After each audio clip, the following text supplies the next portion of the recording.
Welcome back to Easy English Conversation. Today we are talking about the power of not reacting in English conversations.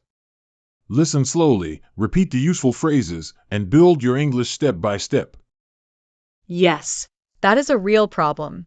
Someone says, "Why are you always late?"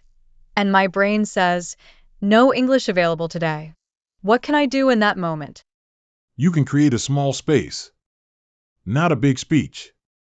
Just one breath, one calm sentence, and one clear choice. So this episode is not about being silent forever. It is about not reacting too fast, right? Exactly. Not reacting does not mean you accept bad treatment. It means you choose your response instead of letting anger choose for you. That sounds useful, but also difficult. When I feel embarrassed, I want to defend myself quickly. That is normal. In difficult conversations, your body can feel danger. Your heart is fast, your face is hot, and your English feels far away. I know that feeling. Later, I think of 5 perfect sentences. But in the moment, I say something strange or nothing at all. Many English learners experience that. So today I will guide us through easy conversation, useful phrases, a word tour, and a small practice task. Good. Please keep the phrases natural. I want sentences I can use at work, at home, or with friends. Let's start with the main idea. A reaction is fast and emotional. A response is slower and more controlled. Can you give me a simple example of reaction versus response? Sure. Reaction, that is not my fault. Stop blaming me. Response, give me a second. I understand you are upset. Let's look at what happened. The response sounds calmer, but not weak. It still answers the problem. Yes. Calm English can be strong English. You do not need a loud voice to have a clear boundary. Boundary is a good word. But before we explain it, can we talk about daily life? Where does this happen most often? It happens at work, in family chats, with roommates, in shops, and even in small money conversations. Money conversations can be uncomfortable. For example, when a friend does not pay me back. Exactly. If you react, you might say, "You never pay me back." That can start a fight. But if I say nothing, I feel angry inside. So what is a better response? You can say, "Hey, can you send me the money today? I need to keep track of my budget." That is direct, but still polite. I like the phrase, "keep track of my budget." It sounds normal. It is normal. It explains the reason without attacking the person. Let's use one concrete everyday example in detail. Maybe a work example? Good idea. Imagine you are in the office kitchen, making coffee. You arrive 10 minutes late. A coworker says, "Late again? Must be nice." Ouch. That comment is small, but it hurts. My first reaction might be, "Why do you care?" That is honest, but it can make the room colder. A calmer answer is, "Give me a second. I had a slow morning, but I'm here now and I'm starting my tasks." That sentence does 3 things. It pauses, gives a short reason, and moves forward. Exactly. You do not over-apologize. You do not attack. You bring the conversation back to reality. Could I say, "I understand. I'll plan better tomorrow"? Yes. That is useful if the comment has some truth. It shows responsibility without panic. What if the comment is unfair?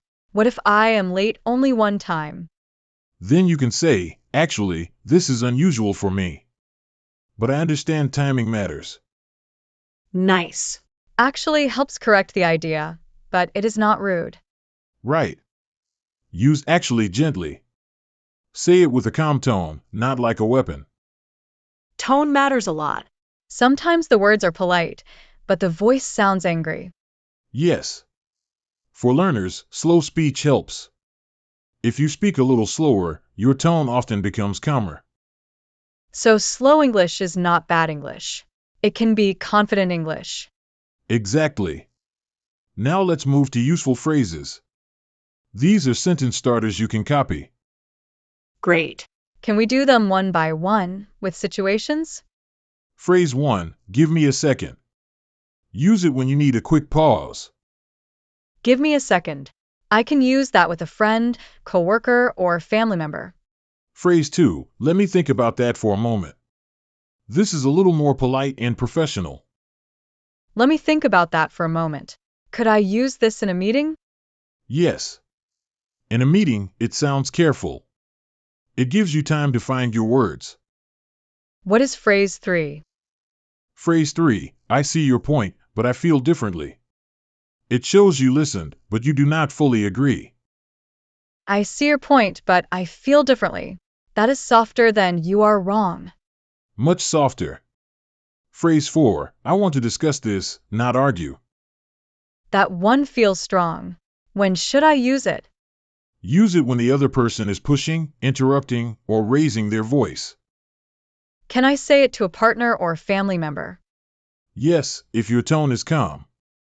I want to discuss this, not argue is a boundary sentence. Phrase 5.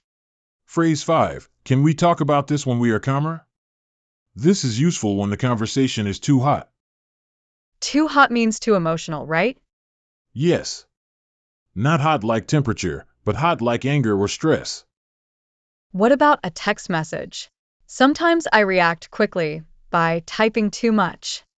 For messages, use, I want to answer this properly, so I'll reply later today.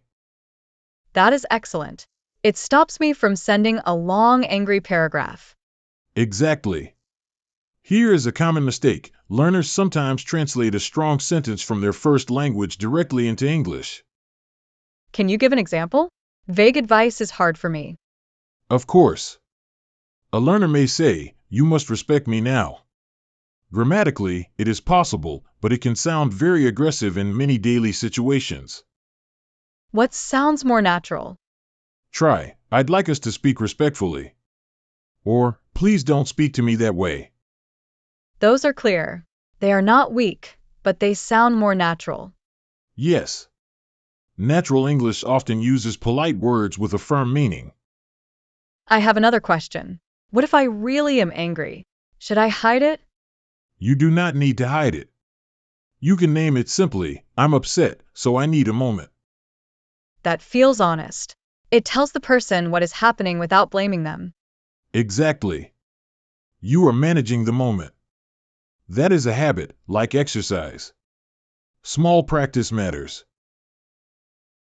Speaking of habits, what is one actionable step listeners can try today?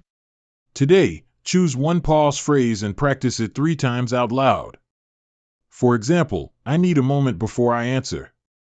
Say it in the morning, say it at lunch, and say it before bed. So when a real difficult moment comes, the sentence is already in my mouth. Yes. Practice makes the phrase easy to reach. Can we do a mini role play now? Yes.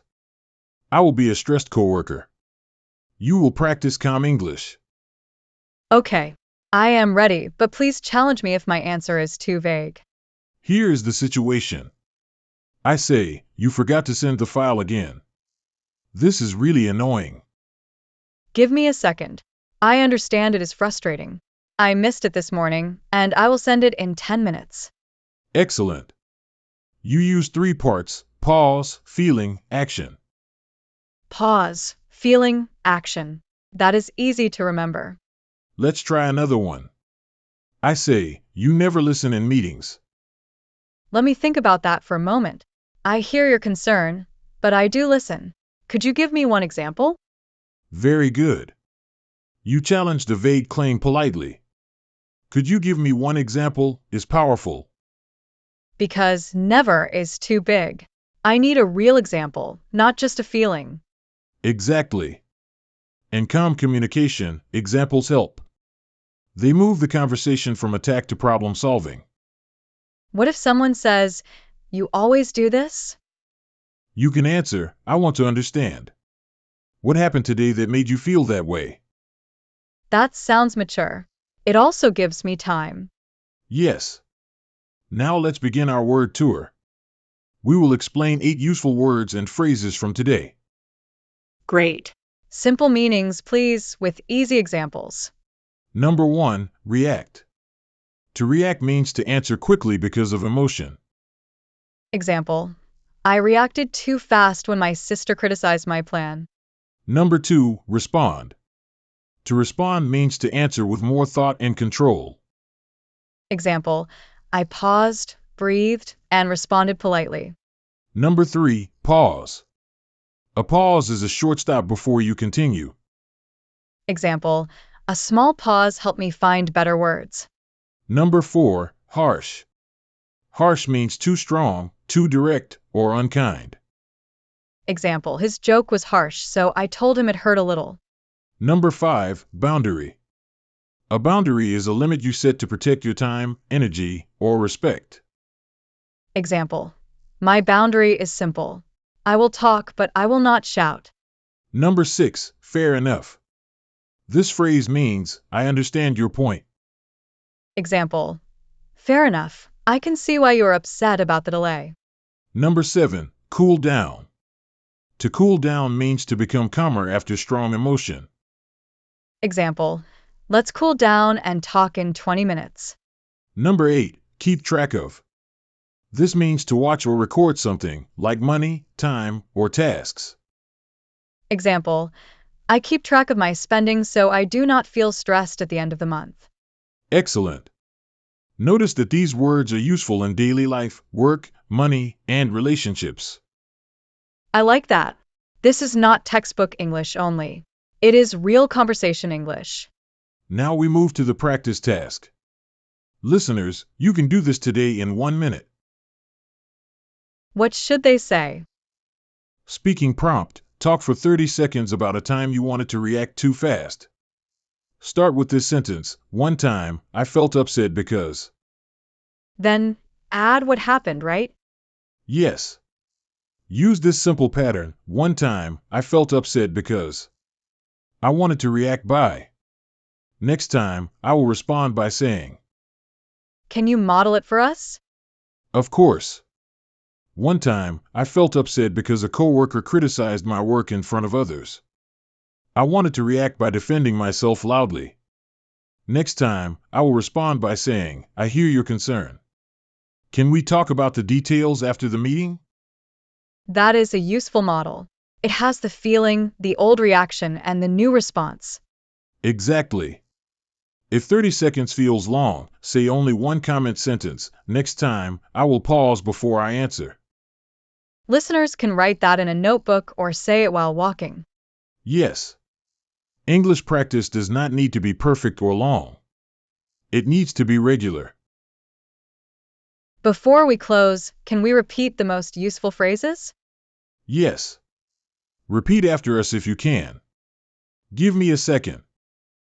Give me a second. Let me think about that for a moment. Let me think about that for a moment. I see your point, but I feel differently. I see your point, but I feel differently. I want to discuss this, not argue. I want to discuss this, not argue.